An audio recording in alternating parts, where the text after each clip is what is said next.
Hi, good afternoon. I'm Ken Kirschenbaum. Thanks for attending.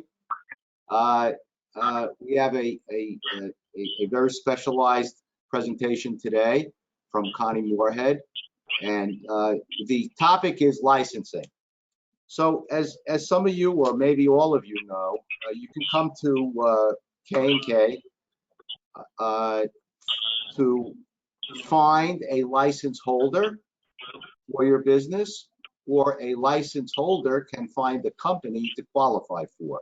So we play matchmaker in that regard, and we do that in conjunction with preparation and sale to you of what we call the qualifier agreement, which is really an employment agreement between you and the qualifier, the license holder for your company. Every state does have, uh, uh, every state with a license, that is, which is about 40 of them, do have the statutory criteria for what the license holder needs to do and how they need to qualify and what responsibilities they have and what responsibilities the company has. And we compile all of that into our qualifier agreement, which we use when we make the match. And of course, if you have your own qualifier, yes, you should still be using our qualifier agreement. The only time the qualifier agreement is not necessary is if the owner of the company has it. If the owner of the company is holding the license, then I would say, no, we don't need a qualifier agreement. But other than that, if it's an employee that's holding it, then you definitely should have the qualifier agreement. You should, by the way, have an employment agreement with every one of your employees, and that will always include the license holder, because the license holder must be either employee. Sometimes they're supposed to be an owner, or they're certainly have other designations such as manager or officer of the entity. Now, Connie came around at an interesting time because we get so we get a call. Can we find the qualifier? Or I'm a qualifier. Can you find me a company? Sure. Here we go. Here's the match. And then we have a company that'll say to us, or the qualifier will say to us, okay, thanks. Now, how do I get the license? And my answer to them is sometimes I'm confused because, well, aren't you a license holder already? Don't you know how to get your license? And too often the answer is no. And they'll start to ask our contract, our license coordinator, Eileen Wagner, who's also our contract coordinator for the Kirschenbaum contracts, and they'll ask us to help them, and we really don't want to. That's not something that we are expert in, and probably would take us a lot longer than it should, and cost a lot more than it should. And so comes along Connie Moorhead from the Seymour Group, and that's their business. They will assist you in getting your license. So in any state, you're going to hear the pitch from Connie. She's available for every state, any state.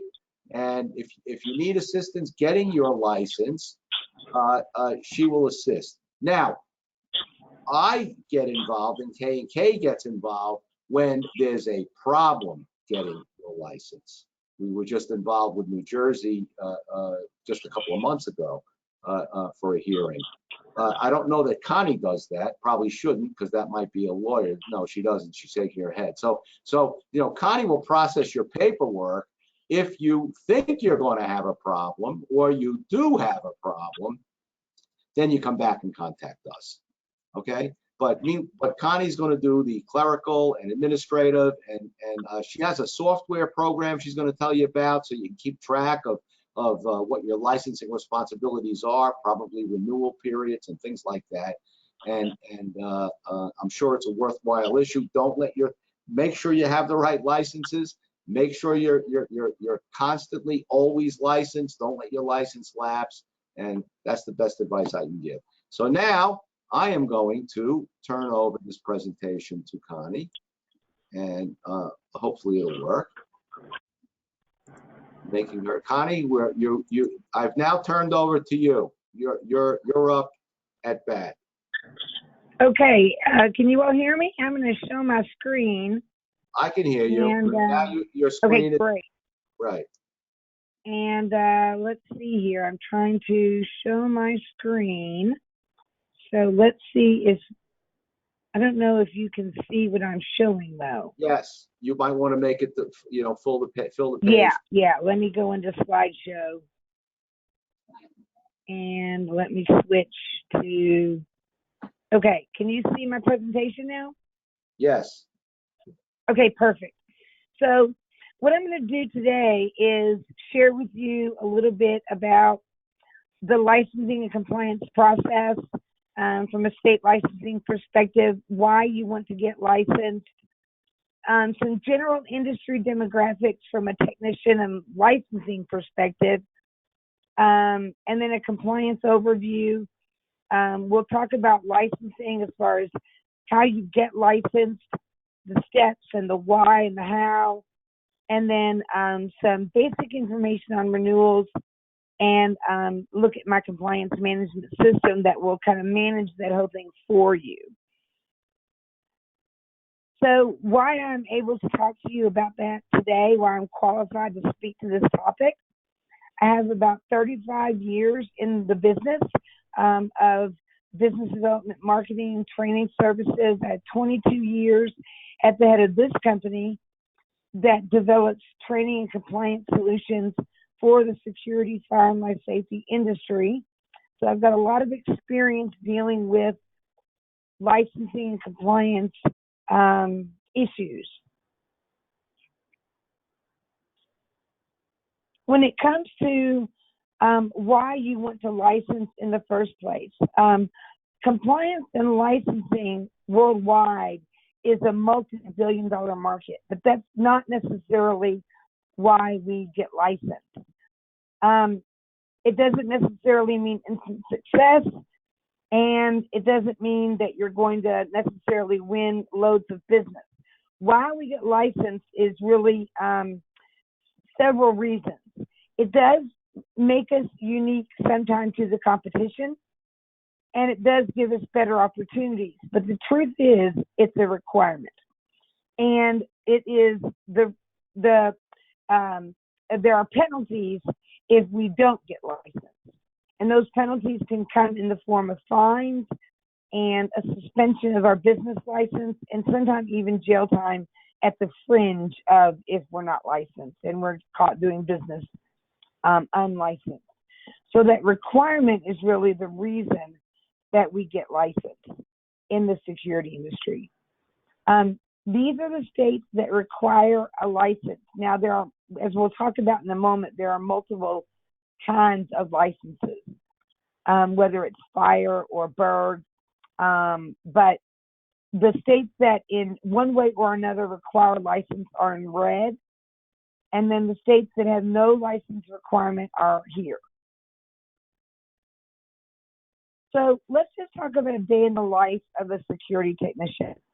And there's about 69,000 technicians in the U.S., and if you're employing one of them, you probably already know their mean salary is about $50,940. I'm sorry, their average salary. And becoming a technician, the difficulty is considered medium.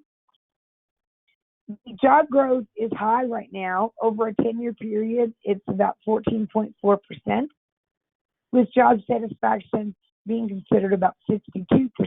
So pretty good.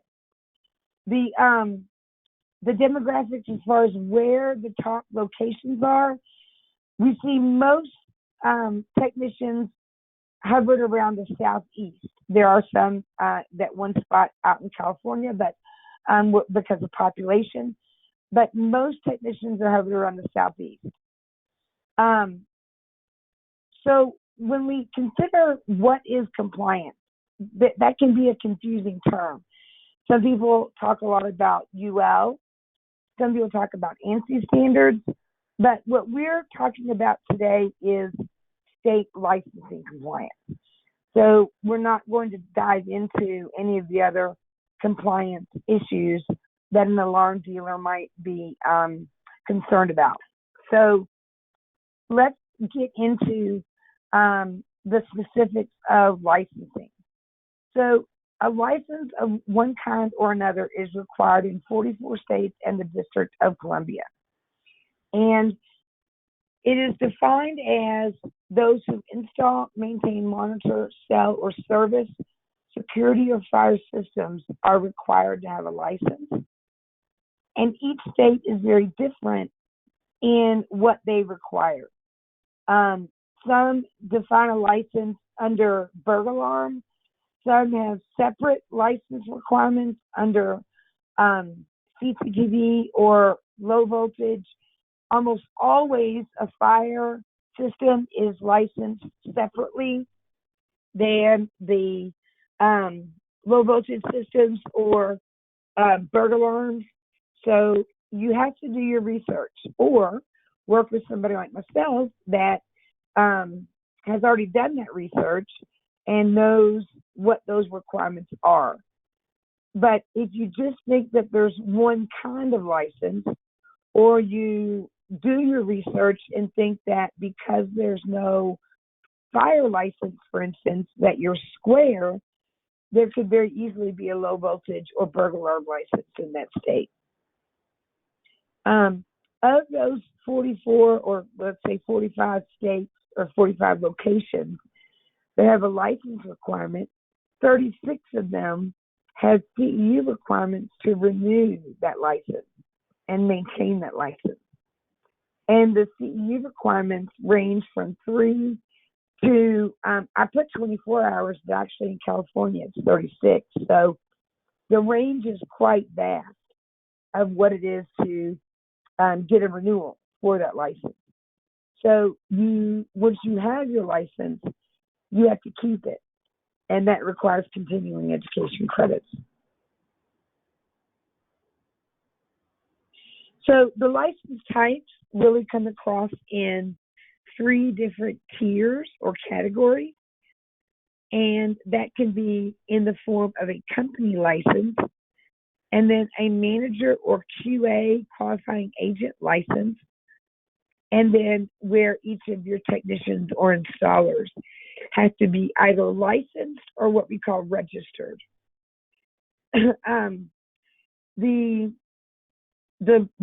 license types or the way you get licensed is really a matter of how and what paperwork is filled out, and what other processes you go through for that particular person. And let's talk about what that means. And then those forms and additional, the application and the additional forms are sent into a board for approval. So let's talk about what those additional steps are. First is the application. First and foremost, that application has to be filled out properly. In many states now, that can be done online and through an online process. But then you have to have all your ducks in a row when you're doing that online process to complete the rest of the steps that might be associated with that application. And those might be things like the background check, a fingerprint form that goes along with the application so that they can do the background check and check your fingerprints on file or keep your fingerprints on file. Each state has different requirements for employment history, and that may range from 4,000 to 8,000 hours of employment history, or different numbers of employers in your past. So that could be 2 to 4 employers in your past. Some states require drug tests to give you a license. And then there might be an examination requirement that is in many states done through PSI, but not all states. And then there's usually a fee for processing that application. The penalties for getting caught operating without a license can vary as well. And those can be sometimes $50 a day for each day you are operating without a license, $500 for up to 14 days operating without a license, a $1,000 one-time fee, and even different fines. Like I said, you can also have a suspension of your business license, which reminds me, when you're getting your business license, you also sometimes need to register your company in that state. Then you can also have possible jail time as a penalty. The cost of compliance, and the reason people turn to somebody like myself, is that a compliance officer is an expensive proposition, and many small to mid-sized companies can't afford to hire a compliance officer. So they will work with someone like myself who can kind of partner with or outsource that responsibility to someone like me. And then for license renewals, you can get continuing education credits or continuing education units or whatever that state labels their requirements to maintain or renew that license. And we have a site called securitycu.com that has a lot of training approved in multiple states, so that you can not only get your license through my company, but maintain your license through my company. What you want to look for when you're looking for a CEU program, whether it's with us or someone else, is that it not only fulfills your license requirements, but hopefully educates you as well. And you want to determine whether you get free or fee CEU credits. I would say you get what you pay for. When you take free training, it's usually worth about just that. And you want to avoid certificate notes. These are providers that will give you free or very low cost training and then charge you for your certificates or charge you to give you your CEU credits. And a legitimate provider won't do that.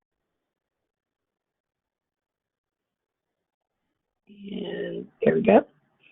So let's talk a little bit about compliance management, and then I'm going to show you a demo of our compliance management system.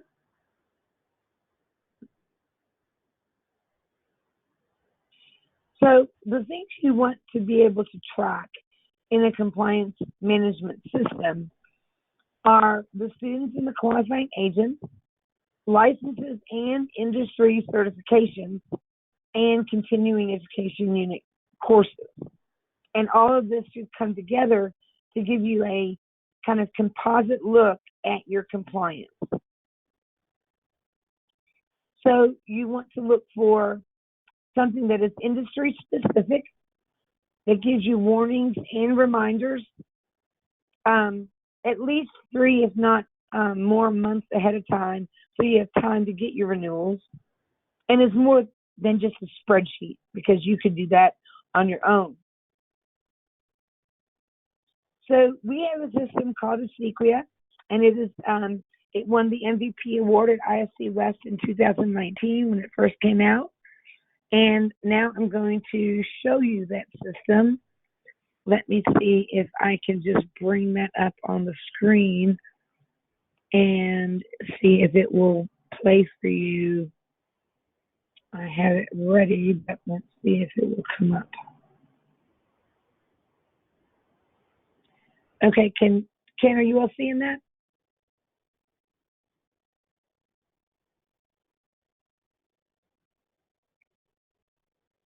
I'm hoping you all are seeing my screen now.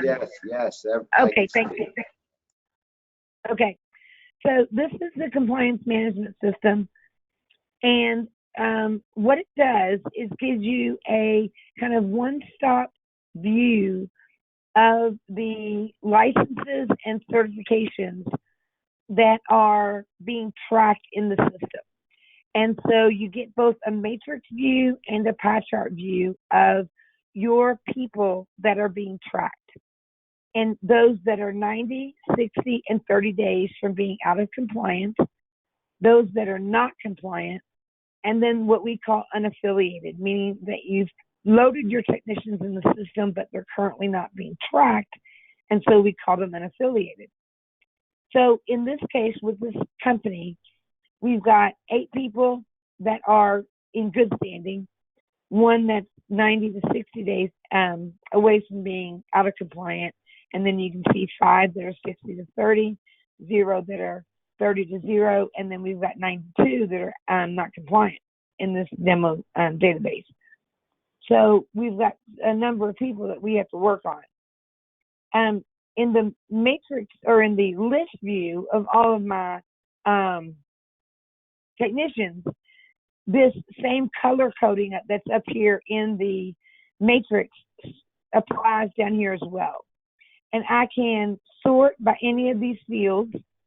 I can also come down here and start to type in any one of my fields, and it will just bring up the technician that has that name.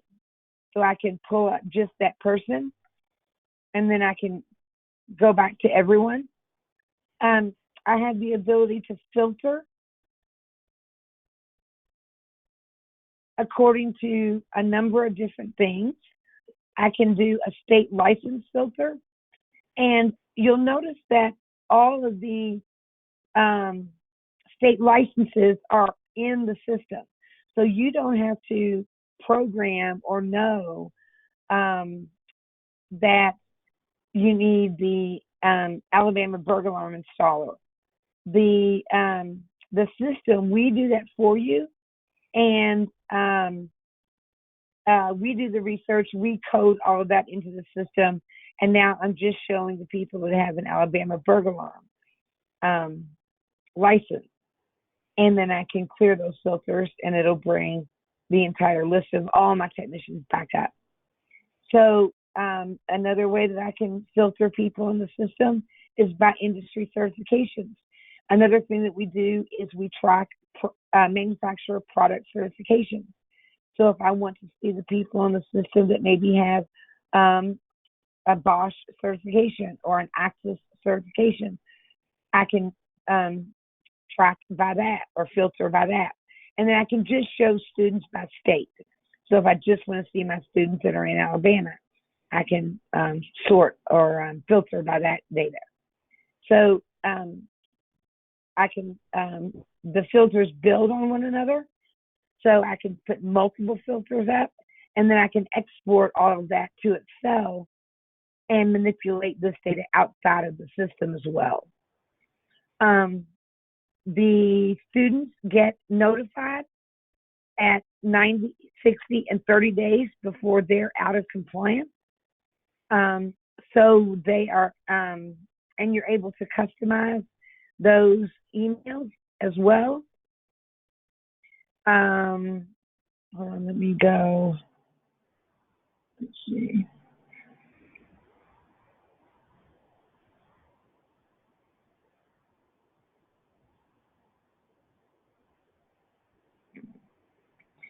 So if I come in here, I can also claim a student that might be, or a technician that might be with another company. I can type in their email address and claim them so that they now work at my company, and I can track them here. I have the ability to customize information from an admin perspective. And then if I go into my company profile, actually, I need to move this. Hold on a second.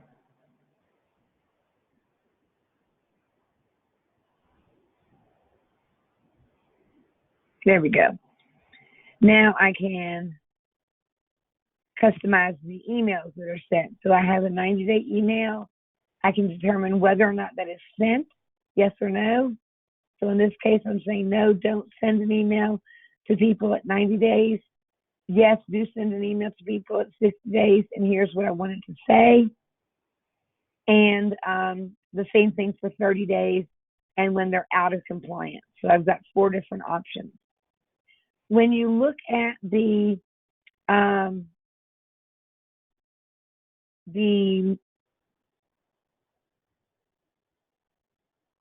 listings here of all the students, you'll notice that I have these fields and then one that says extra and extra. There's actually 4 customizable fields in the system, and our customers use that a lot to track things like manager name or region or employee ID, so that you can have custom data tracked in the system beyond what we provide in the system to be tracked. And it just gives you the ability to track all of your licenses, all of your certifications, and really get a handle on your compliance and your licensing prior to, or before you're out of compliance, so that you know exactly where you stand. We've got some companies that use this that have 4 technicians and some that have hundreds and hundreds of technicians. So it's really scalable for any size organization.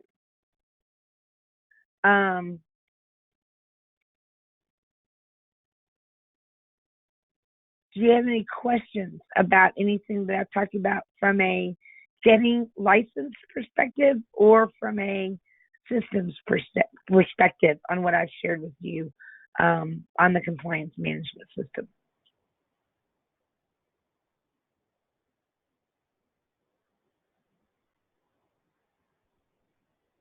No questions yet. Okay. Oh, here we go. Here's a question. How does your company help us obtain our license in other states? We can get the license in any state. What we do is we basically serve as your administrative arm. So we go out and pull down, we work with you and do a due diligence. So we determine what states you need to be licensed in. Now we don't, I want to be careful how I word this. We don't do the legal side of it. So we don't come in and do what Ken's office would do and look at your business and say, okay, because of what you're doing, here's where you need to be licensed. But once you know where you need to be licensed based on where you're operating your business, then we come in and get those licenses by filling out all the paperwork, filing it with the state boards, doing all the follow-up to make sure that it's received, processed, etc., and just taking that kind of headache off your shoulders.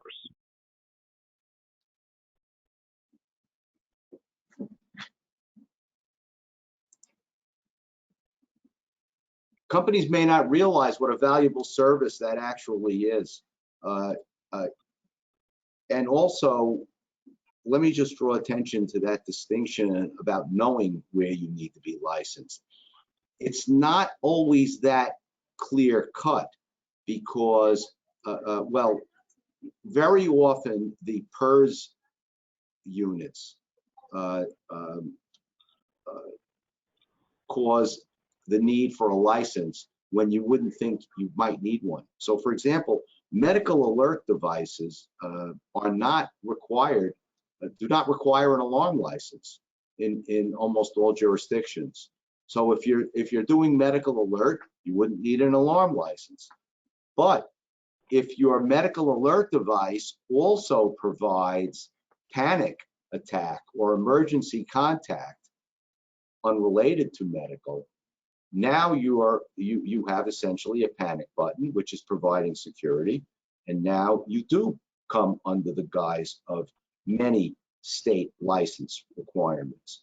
So sometimes we've been tasked many times to look at a product and try and decide where a license might be required or not required.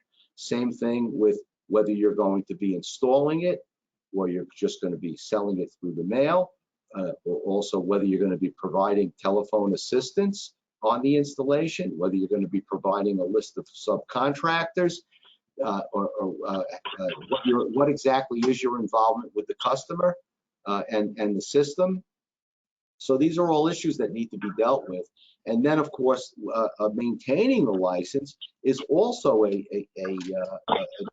task that many of the big companies, the central stations, for example, big or small, very often have compliance officers. And if you're a central station and you do nationwide monitoring, then you do need a compliance officer. And if you're a central station that either you can't find one or you don't want to pay for one, you need to call Connie and engage her as your outsourced compliance officer. Connie, I confess I wasn't paying too much attention because I don't need a license. I think I have one to do what I do anyway. Right. So did you go over the cost? What your charges are? I didn't know. It's not expensive at all. We charge about $1,200 a state to get your license, and our compliance management system is licensed based on tiers, so it's a little more complicated to price over the phone because it's based on how many technicians you're tracking in the system. So we have for small businesses, we have a pricing structure that's different than our enterprise clients. But I'd be more than happy to quote that for anyone that would reach out to me. And but the getting the license is really not expensive. Okay. Well, if you need a compliance officer and you're in multiple states or even just one state, you might want to give Connie a call and find out what kind of quote she's going to give you and rely on her service. You don't want to be in a situation where your license lapse. That's for sure. That can affect an awful lot of your business. Okay, you have more on your presentation, Connie? The only other thing that I was going to share was to show you our courses on securityceu.com. And these are what you can use to get your CEUs. And we have state-specific content. And these courses are approved in multiple states. So if, for instance, you have your Alabama license and you need to get your CEUs in Alabama, then you can sign up for these courses. And the best way to get your CEUs here is to sign up for what we call a library subscription. You'll notice it says, for instance, technician and installation in Alabama, IP networking and videos, $100. But for about $195, we do a library subscription, and that gives you access to all of our content on the site for a year. And that gives you your CEUs for 12 months in any state for an entire year. So we cover multiple states. Connie, let me ask you something. Leave that list up there. So I see, for example, you've got New Jersey. Yeah. So is a New Jersey alarm company able to sign up with your program? And I'm not sure. I see Alabama there. I don't know what the cost is for New Jersey, but if they sign up for New Jersey, are they able to get all of their CLU credits that they're going to need by signing up? So in other words, it's $100 and they get all the credits that they need. It is, like you can see, if they purchase individually, it's like $25 a course, but for $195, they get all the courses. So it makes better sense to do our library subscription, which is my corporate rate is $195. Well, for $195, they will get all of the courses that they need to comply with their education requirements. And do you provide certificates for them? Yes, they're automatically provided to the student as soon as they complete the online course. And do you also file the certificates, or do they have to file it, or are they not required to file it? It depends on the state. So like in North Carolina, where we have to notify the state prior to the student taking the course, there's different requirements in different states. Yes, we will file the certificate for them, but they get a PDF certificate that they can also file on their own behalf. So, but we want to be a full service CEU provider, so we will file for them if we are asked to do so. Okay, we have another question. Of the 44 states, what was the difference of red and black on those listed on the first slide? The red states were the ones that had a license requirement, and the black were the states that did not. So okay. Let me go back to that slide. These states are just the black states were the states that did not have a specific license requirement, and I've got them listed out here as well. Be mindful, by the way, that if a state does not have a statewide license, there might be municipal licenses required. So you need Correct. to be careful about that. Some of the states, although they don't have a single state license, they might have multiple cities within the jurisdiction. Yeah, it doesn't. Someone just popped up on this one. South Carolina has state license for bird fire. I don't know that he's questioning that. First he sounded sure about it, but now he's questioning it. Does South Carolina have a state license for bird? And Oklahoma as well, he's telling us.